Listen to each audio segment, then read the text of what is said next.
الحمدللہ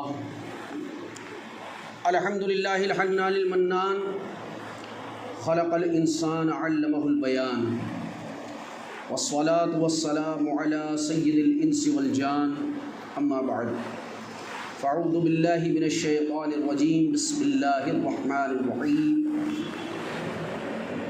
قل بفضل اللہ وبرحمتہ فبذلک فلیفرحوا هو خیر مما یجمعون آمنت باللہ صدق اللہ البصیر القدیر وصدق رشید النذیر والحمد للہ رب العالمین۔ معزز عاشقان مصطفیٰ، غلامان مجتبیٰ، فرزندان اسلام و رضاداران حسین، السلام علیکم ورحمۃ اللہ تعالی وبرکاتہ۔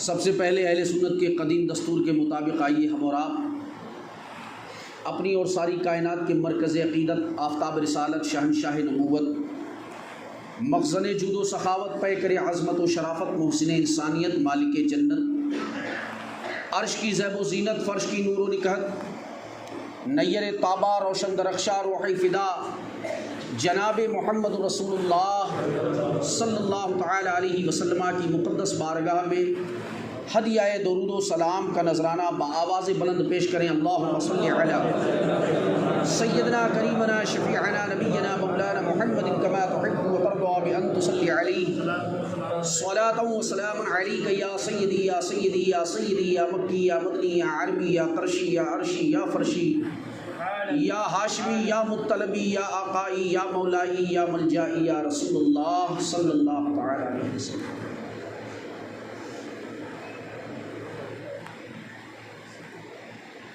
حضرات گرامی، اللہ رب العزت کا فضل ہے، کرم ہے، کروڑا احسان ہے کہ جس کے صدقے اور توسل سے الحمدللہ تعالی ہم اس کی بارگاہ میں حاضر آئے ہیں،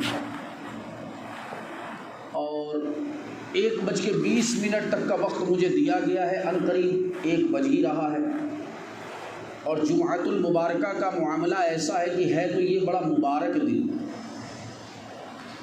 مگر ہم نے اس کو مبارک کے ساتھ ساتھ مصروف بھی بنا رکھا ہے، اور معاملہ یہ ہے کہ مبارک بھی میم سے ہے اور مصروف بھی میم سے، دونوں طرف ایک ہی حرف کی نسبت ہے۔ جیسے کہتے ہیں نا کہ پہلے تو جمعہ میں اکثر اوقات یا اکثر جگہوں پر چھٹی ہی ہوا کرتی تھی۔ اسلامی نظم و نظام کے قواعد جب تک دنیا میں قائم تھے، جب تک جمعہ کا سلسلہ یہی تھا کہ جمعہ میں اپنے کاروبار کی، اپنے معاملات کی ہم چھٹی کرتے تھے، کیوں؟ تاکہ ہم سکون و اطمینان کے ساتھ جمعہ کی نماز کی ادائیگی کریں۔ اور وجہ کیا ہے کہ جمعہ بڑا افضل دن ہے، ھذا سید الایام۔ اب آپ میں سے کسی کے ذہن میں شاید یہ بات نہ آ جائے کہ میں فضائل جمعہ بیان کرنے لگا۔ بیان کیا ہے؟ یہ تو ایک سمجھ لیجئے ٹریلر ہے، جسے لٹریچر میں اگر ہم کہیں، انگلش لٹریچر میں، لیگل سینس، ایٹیمولوجیکل سینس میں، تو یہ صرف ایک ٹریلر ہے۔ خطاب سننا ہے تو انشاءاللہ تعالی شام کو آپ کو سننے کو ملے گا۔ کون سی مسجد ہے؟ مدینہ مسجد میں، تو وہ آپ ذمہ داران سے رابطہ قائم کر کے دریافت بھی کر سکتے ہیں، کیونکہ ہوتا کیا ہے، یہ جلدی جلدی میں کوئی کام نہیں ہوتا۔ آپ نے اپنے بزرگوں سے ایک بڑا مشہور مقولہ سنا ہوگا پہلے ہی سے کہ جلدی کا کام کس کا ہوتا ہے؟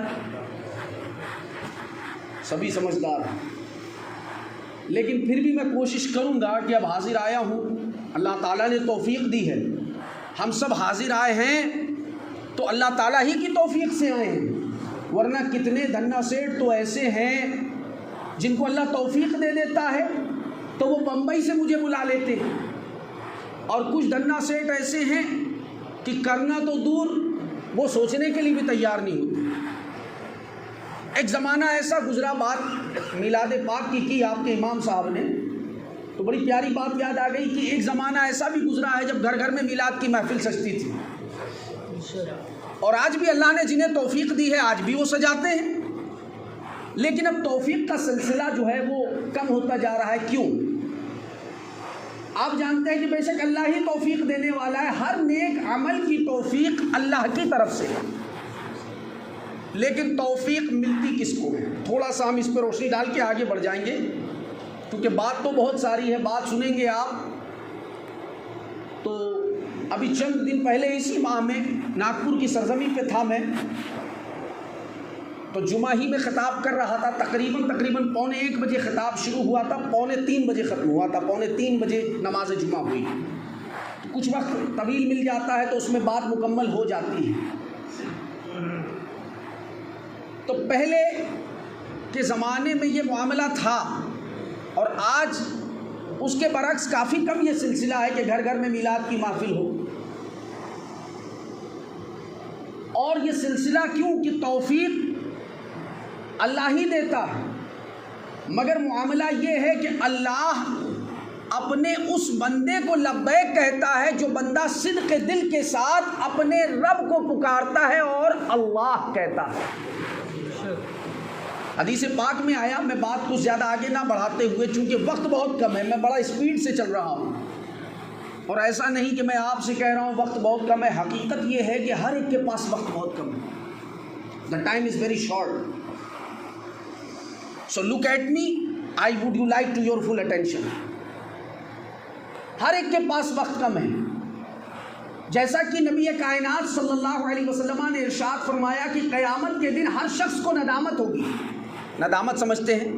پچھتاوا، سیدھی زبان میں کہا جائے پچھتاوا، پشیمانی، پشیماں ہوگا ہر انسان۔ اب ذہن میں سوال ہوتا ہے کہ ہر شخص کو ندامت ہوگی، how is that too possible? بھائی ایک بات سمجھ میں آتی ہے، جس نے زندگی میں نیک عمل نہیں کیے، جس نے زندگی میں کوئی اچھائی نہیں کی، اس کو تو ندامت ہوگی، اس کو پچھتاوا ہوگا، لیکن جس نے اعمال صالحہ کے ساتھ زندگی گزاری اس کو کہے کا پچھتاوا؟ ذہن میں سوال آیا کہ نہیں؟ ایکسپلین کرتا ہوں، لیٹ می ایکسپلین، کہ ہر انسان کو ندامت کیوں ہوگی، چاہے وہ نیک ہو یا بد ہو، برا ہو۔ ہر ایک انسان قیامت کے روز قول مصطفیٰ صلی اللہ علیہ وآلہ وسلم کے مطابق ندامت کا شکار ہوگا۔ سبب یہ ہے کہ برے کو اس لیے ندامت ہوگی کہ اس نے کوئی اچھائی نہیں کی، اور اچھے کو اس لیے ندامت ہوگی کہ اس نے اور زیادہ اچھائی کیوں نہیں کی۔ This point to be noted, کہ اس کو موقع ملا، جیسے کہ مانا کہ ہم کسی متعین وقت میں اپنا کوئی کام کرتے ہیں، لیکن موقع کبھی کبھی ملتا ہے۔ بولیے زندگی میں موقع ہمیشہ تو نہیں ملتا نا۔ اچھا چلیے، یہ عید میلاد النبی کا مہینہ مقدس ہمیں مل گیا، اسے ہم موقع ہی تو کہیں گے، اللہ کی رحمت ہی تو کہیں گے، اللہ کا فضل ہی تو کہیں گے۔ اب کون ایسا ہے، میں صرف اس مسجد کی بات نہیں کرتا ہوں، سرزمین پونا میں کون ایسا ہے جو یہ گارنٹی لے لے کہ اگلی عید میلاد النبی بھی ہمیں میسر آئے گی؟ کوئی ہے ایسا؟ کوئی لکھ کے دے سکتا ہے؟ کوئی زبان سے گارنٹی لے سکتا؟ نہیں۔ تو موقع بڑی مشکل سے ملتا ہے، اور جس کو ملتا ہے تو بڑے نصیب سے ملتا ہے۔ اور بقول بلبل شیراز حضرت شیخ سعدی شیرازی کے قول کے مطابق کہ آپ فرماتے ہیں کہ سمجھدار وہ ہے جو اچھے موقع سے استفادہ حاصل کر لے۔ ہمارے لیے کوئی وقت متعین ہے، عبادت کا، تجارت کا، کسی بھی امر کا، کسی بھی معاملے کا، لیکن جب ہمیں موقع ملتا ہے تو ہم اسے اور زیادہ کرتے ہیں۔ کبھی آپ کو موقع مل رہا ہو، جیسے میں ایک آپ کو مثال کریٹ کر دوں پھر آگے چلوں۔ کوئی شخص دن میں روزانہ 1000 روپے کماتا ہے، کوئی شخص دن میں روزانہ 1000 روپے کماتا۔ بیٹھ جائیے آپ اطمینان سے، رکھ دیجئے، بیٹھ جائیے اطمینان سے، جو جہاں ہے وہ وہیں بیٹھ جائے، کیونکہ بڑی اہم بات ہو رہی ہے۔ اب اسے موقع مل جائے، کوئی ایسا چانس لگ جائے، لک مل جائے کہ اس کو 5000 روپے مل جائیں، تو وہ موقع سے استفادہ حاصل کرے گا یا موقع ہاتھ سے چھوڑ دے گا؟ بولو بھیا، جلدی جلدی بولو، رپلائی یس اینڈ نو بولیے۔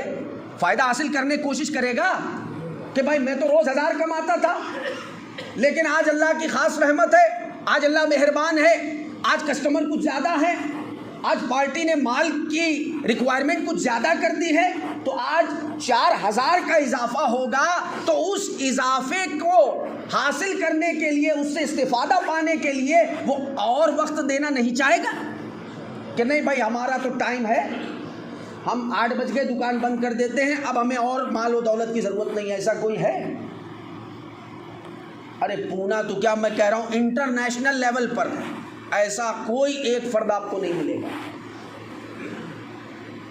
آج چاروں طرف مال ہی کی تو طلب کی تو دھن سوار ہے، اور کیا ہے، اسی کی دھن میں، اسی کے معاملے میں تو انسان مستغرق نظر آ رہا ہے. لیکن حقیقت کیا ہے؟ اب اس پہ ایک مثال آپ کو اور کریٹ کروں میں. ہوتا کیا ہے کہ مثال سے بات انسان کے جلدی سمجھ میں آ جاتی ہے، اور مثال سے سمجھانا یہ اللہ تبارک و تعالیٰ کی سنت ہے.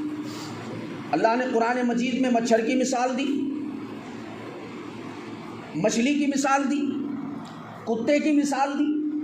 تو مثال سے اس لیے سمجھایا جاتا ہے کہ بات بہت جلدی ذہن نشین ہو جاتی ہے، اور جب تک بات سمجھ میں نہیں آئے گی، جب تک انسان اس پہ کاربند نہیں ہوگا، مستحکم نہیں ہوگا. اب ہوتا کیا ہے، مالدار تو ہر انسان بننا چاہتا ہے. بولیے چاہتا ہے کہ نہیں؟ سبھی چاہتے نا بھیا، شرماؤ مت، جو دل میں ہے. جب خدا سے نہیں چھپا ہے تو بندوں سے کیا چھپانا یار. ہر شخص مال کا طلبگار ہے یا نہیں؟ اب سوال یہ ہے کہ اگر شہر پونا کے اندر کوئی شخص 1000 روپے روز کمائے تو وہ مالدار بنے گا یا نہیں؟ پر ڈے 1000 روپیز کی انکم اسے ہوگی تو ظاہر سی بات ہے مال تو ملے گا ہی، تو مال تو آئے گا ہی. لیکن 1000 روپے کمائے اور ساتھ ساتھ یہ بھی معاملہ کہ 2000 خرچ کر دے روز. 1000 کما رہا ہے اور 2000 پر ڈے خرچ کر رہا ہے، ایکسپنسز ہے اس کے. تو بولو وہ مالدار بنے گا یا پھٹیچر بنے گا؟ روز کا 1000 روپے کا قرضہ اس کے اوپر ہو جائے گا، اور ان قریب ایک وقت ایسا آئے گا جب اس کے کپڑے بھی پھٹ جائیں گے. تو معلوم کیا پڑا کہ مالدار بننے کے لیے فقط مال کمانا لازمی نہیں ہے، بلکہ کمائے ہوئے مال کو بچانا بھی لازمی ہے. بات سمجھ میں آ گئی؟ اسی طرح سے نماز کو قائم کرنے کے لیے جو حکم دیا گیا، میں ایک آؤٹ لائن پیش کر رہا ہوں، نماز کی فضائل پر ہمارا موضوع نہیں ہے، لیکن چونکہ ساری کی ساری تبلیغ نماز کے تعلق سے ہو رہی ہے تو اس لیے اس پر آؤٹ لائن دینا دس از اے ویری موسٹ امپورٹنٹ. جو قرآن نے کم و بیش 300 مقامات پر یہ حکم دیا، اقیم الصلاۃ، اقیم الصلاۃ، نماز قائم کرو، نماز قائم کرو، نماز قائم کرو. تو اس نماز کو قائم کرنے سے کیا مراد ہے کہ آؤ اور جیسا دل چاہے نماز پڑھو، اور اس کے بعد 9 2 11 اور پھر بعد میں ہو چاہے 12 13 14؟ نہیں، نتھنگ از ویری ویل. نماز کو قائم کرنے سے مراد یہ ہے کہ نماز پڑھو بھی اور پڑھی ہوئی نماز کو بچاؤ بھی. جب تم نماز کو آج بچاؤ گے، سیف رکھو گے، تو وہی نماز کل بروز قیامت تمہیں بچائے گی. بات سمجھ میں آئی نہیں آئی؟ لیکن اب جو سارا دار و مدار ہے، اب یہ تو چونکہ ایک نماز ہے جس کی تبلیغ پوری دنیا میں اس وقت بڑے زور و شور سے ہو رہی ہے. میں اس سے کوئی منحرف نہیں ہوں، انکار نہیں کر رہا ہوں، معاذ اللہ رب العالمین. لیکن بتانے کا مقصد یہ ہے کہ اس سے بھی زیادہ اصل کوئی چیز ہے. آپ کہیں گے اس سے بھی اصل ہے؟ میں کہوں گا جی ہاں اصل ہے. وہ بات یہ ہے کہ آج تک آپ نے قرآن کو کھول کے شاید دیکھا نہیں ہوگا، اس نظریے سے دیکھا تو ہوگا بارہا، یا نہیں 11 مہینے تو رمضان میں دیکھ لیتے ہوں گے، یا نہیں 6 دن تو 7ویں دن جمعہ میں دیکھ لیتے ہوں گے. لیکن اس نظریے سے آپ نے قرآن کو نہیں دیکھا جس نظریے سے ہمارے علماء دیکھتے ہیں. بھائی دیکھنے کا بھی طریقہ ہے نا.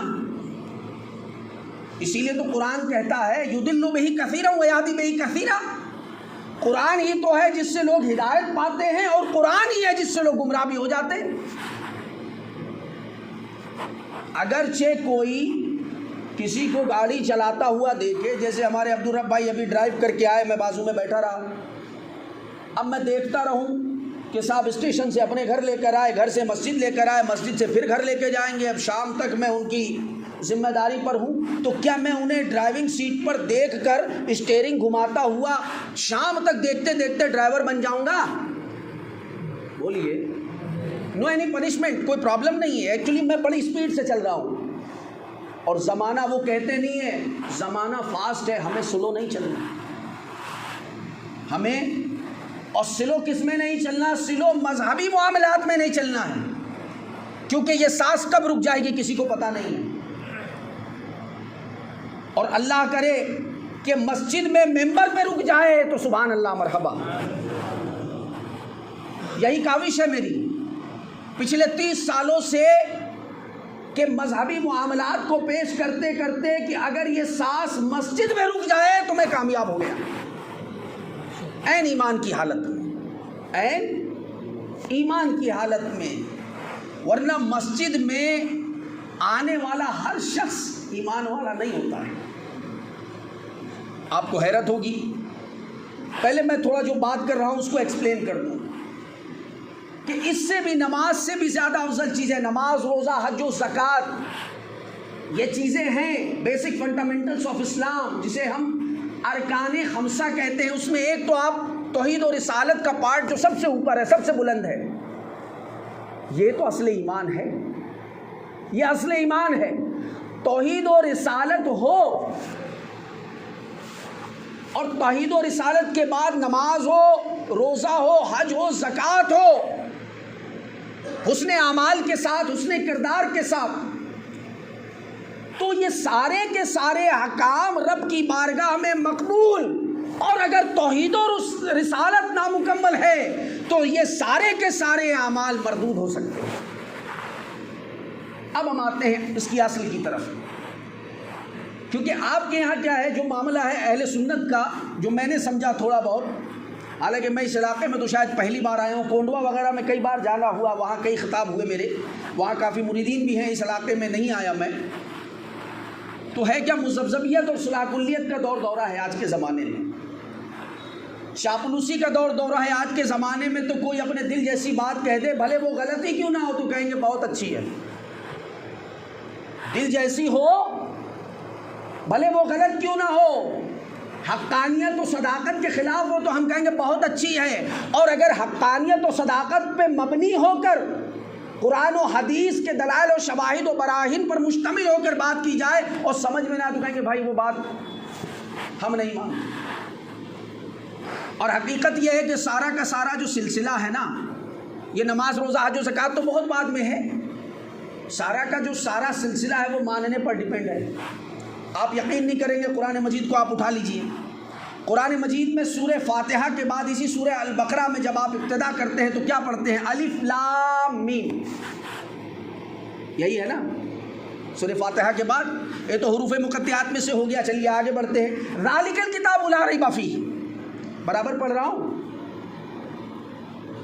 ذالک یہ وہ کتاب ہے، لا ریب فیہ، جس میں شک اور شبہ کی کوئی گنجائش نہیں ہے، ھدی للمتقین، یہ متقیوں کے لیے ہدایت ہے، الذین یؤمنون بالغیب، یہ متقی وہ لوگ ہیں، یہ پرہیزگاری کرنے والے وہ لوگ ہیں جو بغیر دیکھے ہی ماننے والے ہیں، this point to be noted, بغیر دیکھے مان لیتے ہیں۔ ایک کتاب جس پر خلاف چلا ہے اور حضور نے فرما دیا یہ قرآن ہے، 1400 سال پہلے کہا قرآن ہے، 1400 سال سے ہم اسے قرآن تسلیم کرے بیٹھے، کس نے دیکھا اس کو نازل ہوتے ہوئے؟ کسی نے دیکھا ہے؟ ایک کالے غلاف والا گھر جس کو میرے آقا نے فرما دیا یہ کعبہ ہے، بیک وقت سب پکار اٹھے یا رسول اللہ یہ کعبہ ہے، کس نے دیکھا اس کی حقائق کو؟ قبر کے ہولناک مناظر جس کے متعلق میرے آقا ارشاد فرماتے ہیں کہ بے ایمانوں کے لیے، بد دینوں کے لیے، منکروں کے لیے یہ سارے کے سارے معاملات ہیں، اور جس نے اللہ رسول کے احکام کی بجاوری نہ کری، اس کے لیے یہ سارے معاملات ہیں، یہ ساری ہولناک سزائیں ہیں، سب ایک وقت اس پر گامزن ہو گئے کہ ہاں یا رسول اللہ آپ نے سچ فرمایا، صدقت یا رسول اللہ۔ کس نے دیکھا قبر کے اندر جا کر کیا معاملہ ہوگا؟ کوئی دیکھ کر آیا، لوٹ کے آیا واپس؟ تو کیا ہے؟ فرمایا سب سے پہلے یہ ہے الذین یؤمنون بالغیب، وہ لوگ جو بن دیکھے مان لیتے ہیں۔ اب ماننا کیسا ہے؟ ایک تو یہ ماننا ہوتا ہے جو ابھی ہمارے وضو خانے پہ بھی چل رہا ہوگا، آپ دیکھ لیں، یہ ہمارے معاشرے میں، ہماری سوسائٹی، مسلم کمیونٹی کا معاملہ یہی ہے کہ ہم نے جیسے دیکھا ان کو مانتے ہوئے ہم بھی ویسے ماننے لگے، پھر انہوں نے ہم کو دیکھا یہ ایسے مان رہے ہیں تو ہم بھی ماننے لگے، پھر انہوں نے ان کو دیکھا دیکھی کا معاملہ۔ وضو خانے پہ آج یہی تو ہے معاملہ، اس نے اس کو دیکھا وہ ایسے ہاتھ دھو رہا ہے وہ بھی ویسے دھو رہا ہے، اس نے اس کو دیکھا وہ ایسے چہرہ دھو رہا ہے وہ بھی ویسے ہی دھو رہا ہے۔ 1,00,000 لوگوں میں کتنے؟ بولو بھیا، 1,00,000 لوگوں میں اگر صرف اتنا پوچھ لیا جائے بتائیے آج کون سے ہجری سن کے کون سے ماہ کی کون سی تاریخ ہے، تو ماہ میلاد مصطفیٰ کے مبارک مہینہ ہونے کے باوجود بھی سارے لوگ یا اکثر لوگ بھی بتانے سے قاصر نظر آئیں، جبکہ اتنا متبرک مہینہ ہے۔ کوئی یہ تاریخ بتائے گا، کوئی وہ بتائے گا، اور جو متبرک مہینے ہیں اس کے علاوہ اگر سادے کسی ماہ میں پوچھ لیا جائے تو ہمارے معاشرے، ہماری کمیونٹی کے لوگوں کا حال یہ کہ انہیں پتہ ہی نہیں۔ احوال بتا رہا ہوں، تو معاملہ کیا ہے؟ پہلے سارا کا سارا معاملہ ماننے پر ہے، الذین یؤمنون بالغیب۔ اب پھر کیا ہے؟ جب مان لیں تو پھر کیا کرے؟ وَيُقِيمُونَ الصَّلَاةَ۔ اب لفظ آیا یہاں پر نماز کا، پھر وہ نماز قائم کریں، اور اس میں بھی حکم دیا ہے قائم کریں، یہ نہیں کہ آپ پڑھیں کہ جیسے چاہو ایسے پڑھ لو، آدھی آپ پونی آستین کے کپڑے پہن لو، انگریزوں جیسے لباس پہن لو، انگریزی رنگ ڈھنگ سے اپنے ہیئر اسٹائل کو آراستہ و پیراستہ کر کے رب کی بارگاہ میں سربا سجود ہو جاؤ، نہیں۔ وَيُقِيمُونَ الصَّلَاةَ، کیونکہ یہ ساری کی ساری بات کس کے لیے آ رہی ہے؟ کس کے لیے آ رہی ہے؟ ہاں، ایمان والوں کے لیے۔ سارا کا سارا جو عنوان ہے، جو ٹاپک ہے قرآن میں، اور ابھی تو میں نے پہلا ہی پارہ شروع کیا ہے، پہلا ہی پارہ ہے، آگے لیتا جاؤں گا تو بہت طویل وقت گزر جائے گا۔ تو کیا ہے؟ پہلے تو یہ فرما دیا کہ الذین یؤمنون بالغیب، بالغیب، وہ بغیر دیکھے غیب کی بات کو مان لے، کسی نے نہیں دیکھا ہے۔ غیب کہتے ہیں چھپی ہوئی بات، بھائی قبر کے معاملات چھپے ہوئے ہیں، حشر کے معاملات چھپے ہوئے ہیں، سارے جو ہے جو پوشیدہ معاملات ہیں اس کو بن دیکھے تسلیم کر لیں، مان لیں، اور پھر اس کے بعد کیا کریں؟ وَيُقِيمُونَ الصَّلَاةَ، پھر نماز قائم کریں، وَمِمَّا رَزَقْنَاهُمْ يُنْفِقُونَ، پھر جو ہم نے انہیں دیا ہے مال، اس مال میں سے خرچہ کریں، یعنی زکوٰۃ دیں، صدقہ دیں۔ تو یہ سارا کا سارا جو پروسیس ہے نماز، زکوٰۃ کا، اور روزے میں بھی وہی معاملہ ہے۔ یا ایھا الذین آمنوا کتب علیکم الصیام، پھر دوسرے پارے میں سورہ البقرہ میں ہی، اے ایمان والو ہم نے تم پر روزے فرض کیے ہیں۔ کس پر؟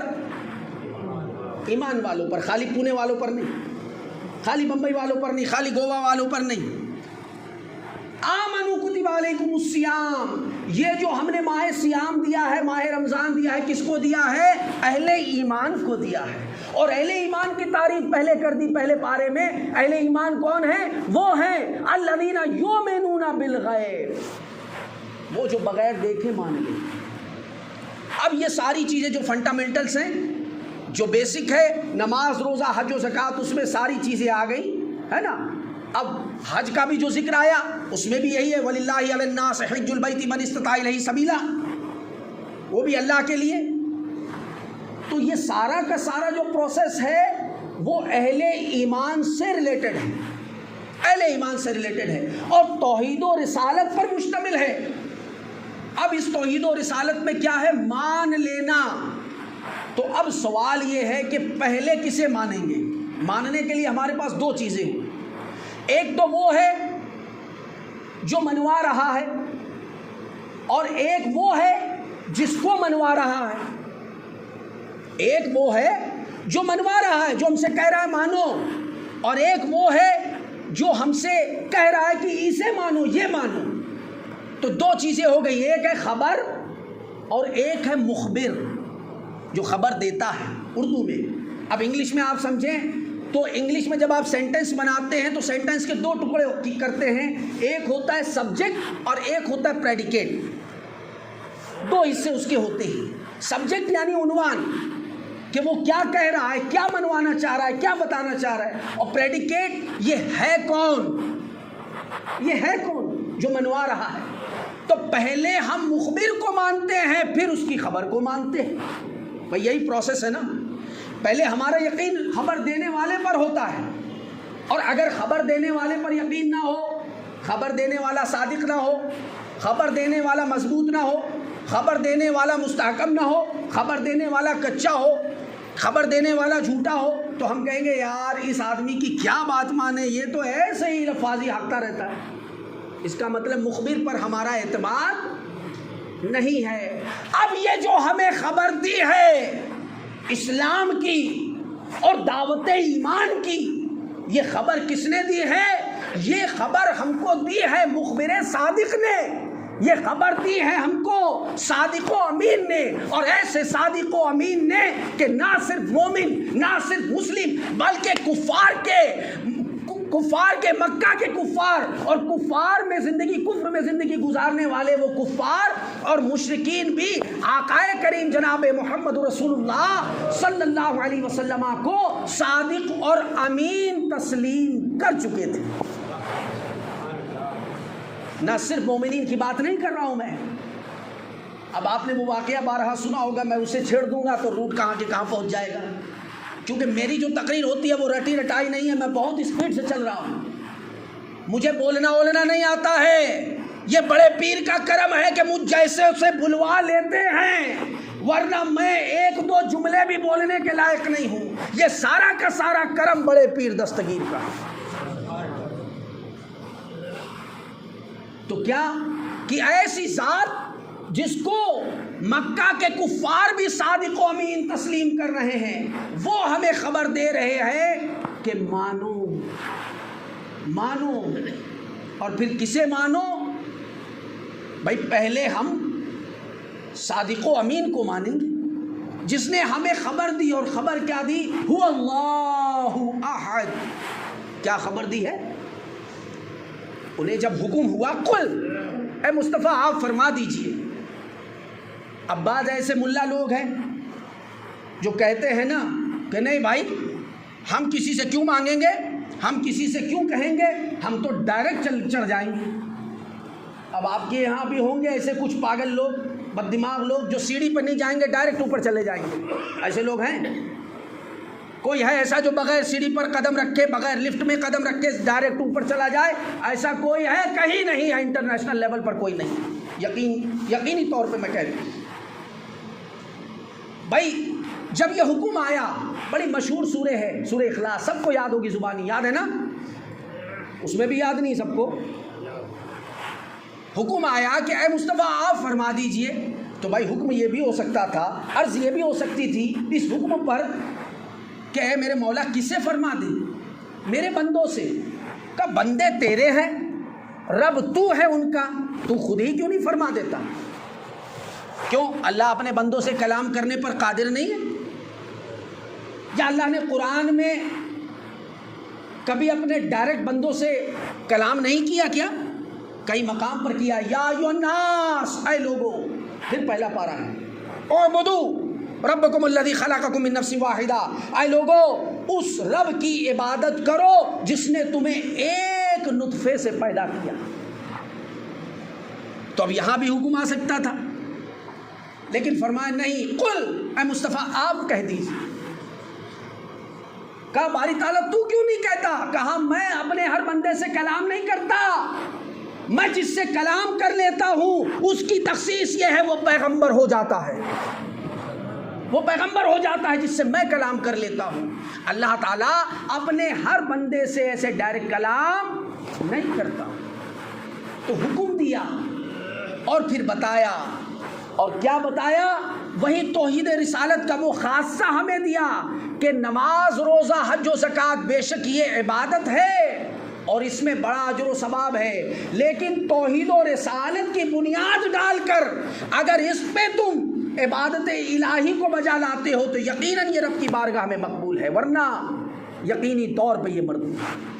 اب جیسے وہ بات جو میں نے عرض کی تھی کہ مسجد میں ہر آنے والا صاحب ایمان نہیں ہوتا، تو یہ مسلم شریف کی حدیث میں آپ کو بتا رہا ہوں، آقا کریم صلی اللہ علیہ وآلہ وسلم ارشاد فرماتے ہیں، صحیح مسلم کی حدیث ہے صحاح ستہ میں، پہلی جلد ہے، کتاب الایمان ہے، صفحہ نمبر ہے 132، حدیث نمبر ہے 1439۔ کیا فرماتے ہیں؟ سنو غور سے۔ ارشاد فرماتے ہیں، یاتی علی الناس زمانی یجتمعون فی المساجد ولیس فیہم مؤمن، لوگوں پر ایک زمانہ ایسا آئے گا، یاتی علی الناس زمان، یجتمع کہتے ہیں جمع ہونے کو، یجتمعون فی المساجد کہ وہ مسجد میں آئیں گے، جمع ہوں گے، ولیس فیہم مؤمن لیکن ان میں مومن ایک بھی نہیں ہوگا، ان میں مومن ایک بھی نہیں ہوگا، کیونکہ نماز روزہ حج و زکوٰۃ یہ ایمان کا عنوان نہیں ہے، یہ اسلام کا عنوان ہے، اور توحید و رسالت پہ قائم ہو جانا یہ عین ایمان ہے۔ اور اسی عین ایمان میں فرمایا گیا کہ تمہارے سارے اعمال ایک طرف ہیں، اور ماہ میلاد کی وہ خوشی ہے کہ جس میں میرا محبوب آیا، وہ خوشی ایسی ہے، فرمایا قل بفضل اللہ وبرحمتہ فبذلک فلیفرحوا هو خیر مما یجمعون، پھر اس میں جمع کر دیا کہ جو کچھ نے کیا تم نے جمع کی ہیں وہ سب ایک طرف رکھ لو، نماز ایک طرف، روزہ ایک طرف، حج ایک طرف، زکوٰۃ ایک طرف، حسن اعمال، حسن کردار، حسن اعتبار سب ایک طرف ہے، اور ماہ میلاد کی خوشی منانے کا جو عمل ہے وہ ایک طرف ہے، وہ سب کے اوپر بھاری ہے۔ تو یہ حکم، یہ پیغام کسی مولوی کسی مفتی کا نہیں ہے، یہ حکم یہ پیغام اللہ کا ہے، اور ہمیں اللہ کے رسول نے بتایا ہے، ہمیں مخبر صادق نے بتایا ہے۔ لیکن اب کیا ہے، اب بعض لوگ کیا اس میں پروپیگنڈا کر رہے ہیں، کئی چیزیں سامنے آ رہی ہیں سوشل میڈیا کے حوالے سے اور دیگر حوالے سے، ٹویٹر کے حوالے سے بہت سی چیزیں سامنے آ رہی ہیں کہ جی صاحب یہ تو غلط ہے، میلاد منانا، برتھ ڈے منانا یہ تو جائز نہیں ہے۔ تو اس کے حوالے سے انشاءاللہ شام کو گفتگو کروں گا میں، کیا نام بتایا تھا مسجد کا؟ مدینہ مسجد میں انشاءاللہ جو خطاب ہوگا وہ اس کے حوالے سے ہوگا کہ یہ سلسلہ جو آج ہو رہا ہے یہ آج کی پیداوار ہے یا اس سے پہلے ماضی قریب میں بھی یہ سلسلہ ہوتا آیا ہے۔